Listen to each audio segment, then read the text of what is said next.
aprovou, na verdade, o requerimento de urgência, multiplicou a chegada de propostas. Só hoje foram protocolados no sistema da Câmara, segundo a consultoria, mais de 60 propostas de emendas para modificar o texto. A reunião com o Podemos, eu saí antes dela acabar, porque ela estava se arrastando por mais de uma hora e recebi, depois da reunião, inúmeras sugestões. O Solidariedade, do mesmo modo. Eu falei para o Arthur, presidente, do jeito que está, já tem divisão nas bancadas. Se a gente vai para a votação sem um parecer bem medido de todas as propostas que foram elaboradas, a tendência é que no processo de votação a gente perca apoio, não ganhe apoio. Porque se o Podemos, que sinalizou votar favorável, não se visse no relatório, eles iriam reagir. O mesmo valeria para o Solidariedade.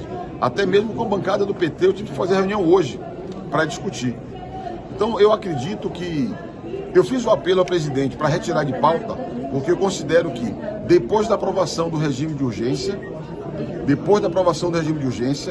o processo entrou numa outra fase e muitas propostas de emendas exigem que nós tenhamos um pouco mais de tempo para examinar e produzir um texto mais convergente aqui da casa. Votação, logo após que nós encerremos o exame desses dois projetos que têm urgência constitucional, é o projeto de lei 2630, cuja urgência foi aprovada na semana passada. Eu queria levantar uma preocupação para Vossa Excelência. Eu fiz agora há pouco uma reunião com a bancada do Podemos. Um pouco antes, uma reunião com a bancada do partido Solidariedade. Tive um pouco antes o encontro, presidente, com representantes da bancada do Partido dos Trabalhadores. E tenho recebido uma série de propostas para inclusão no parecer publicado na última quinta-feira. Um parecer que cumpriu o prazo definido pelo Colégio de Líderes e que permitiu que as diversas bancadas pudessem conhecer o conteúdo da primeira volta de conversas, presidente, com as diversas bancadas aqui dessa casa.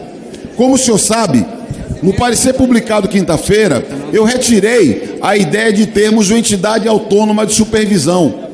E especulamos hoje, durante todo o dia, sobre alguns caminhos alternativos para que a lei tenha um mecanismo de fiscalização e de que se faça cumprir a lei, aplicando inclusive sanções. Mas ocorre, presidente, que mesmo após todos esses encontros e ouvindo todas essas bancadas, nós não tivemos, eu assumo como a minha responsabilidade de relator, tempo útil para examinar todas as sugestões. Eu gostaria de fazer... De liderança do PL, senhor presidente.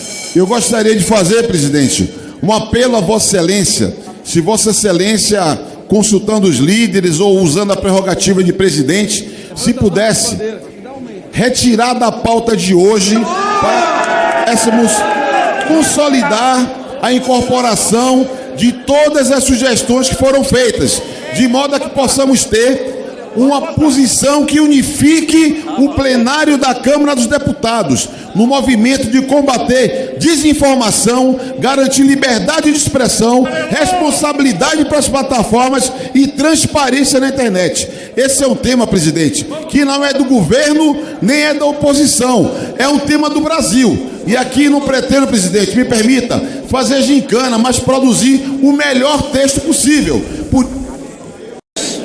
Um direito para as mulheres atletas, o direito da licença maternidade para as mulheres que estão para a gente ir garantindo igualdade e combatendo o machismo estrutural. O próximo projeto também pauta um tema de gênero com a questão da igualdade salarial entre homens e mulheres, embora tenha décadas na CLT, muito distante da realidade brasileira. Óbvio que as duas votações nós faremos todo esforço para que ambos os projetos reconheçam e valorizem o papel e os direitos das mulheres brasileiras. Nós sabemos também que o povo brasileiro acompanha com atenção o plenário na noite de hoje, que uma série de mobilizações da Coalizão de Direitos na Rede, do Sleep Giants, dos artistas buscando seus direitos autorais, de defensores das liberdades democráticas que lutam para garantir censura de 5 grupos bilionários internacionais que querem interferir num país soberano, fazendo direcionamento, impulsionamento ilegal, interferindo no debate público de forma criminosa para seguir com lucros exorbitantes às custas da nossa população.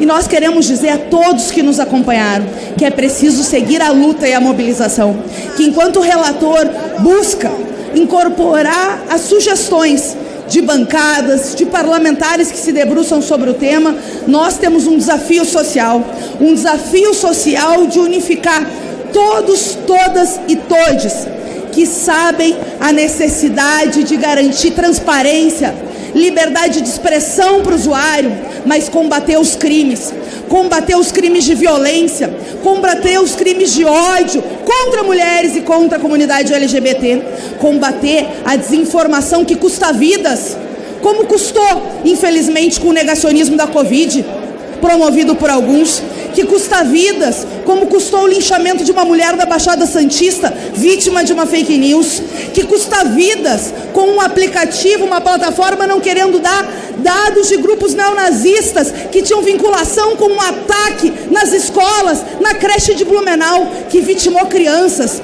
Nós temos um desafio histórico, que é garantir a segurança, a vida, a liberdade de expressão e as liberdades democráticas do nosso povo, combatendo o crime, a apologia ao crime e o neonazismo. Nós seguiremos firmes nessa luta e nessa toada. Licença maternidade para as atletas que usufruem do Bolsa Atleta hoje no Brasil.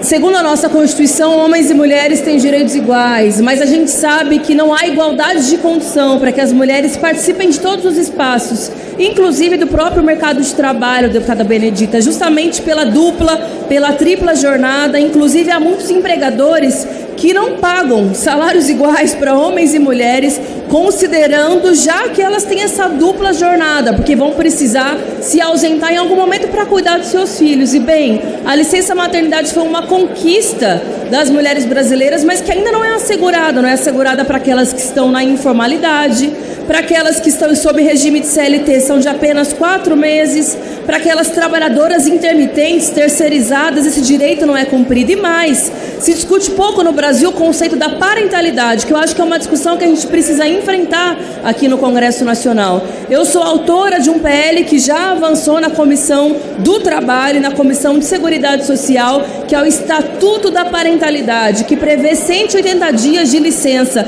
para todas as formas de configurações para familiares.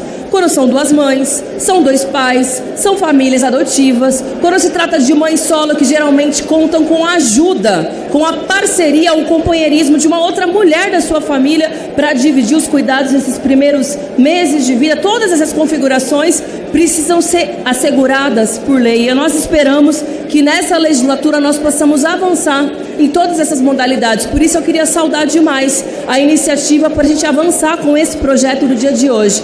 É para as atletas, mas a gente pode depois discutir a totalidade das mulheres, das famílias brasileiras, sobretudo. E também aproveitar esse tempo de 1 minuto para apelar para a necessidade da aprovação do PL que combate as fake news. Nós estamos falando de garantir um ambiente seguro e de liberdade do uso das redes sociais, porque hoje não há nenhum tipo de controle sobre a disseminação de fake news. As plataformas acabam monetizando, lucrando sobre a disseminação de notícias falsas e mais. Há grupos de ódio que praticam e organizam a prática de violência através das redes sociais. O atentado na Vila Sônia, em São Paulo, por exemplo, foi anunciado no Twitter no mesmo dia, e aí numa reunião com o Ministério da Justiça diz que não fere as regras da comunidade. Ora, mas fere a sociedade brasileira. São os nossos jovens, são as famílias que estão em risco. A gente precisa garantir liberdade e segurança nas redes. Não se trata de censura, mas se trata de coibir práticas criminosas e de responsabilizar as plataformas que ganham muito dinheiro no Brasil.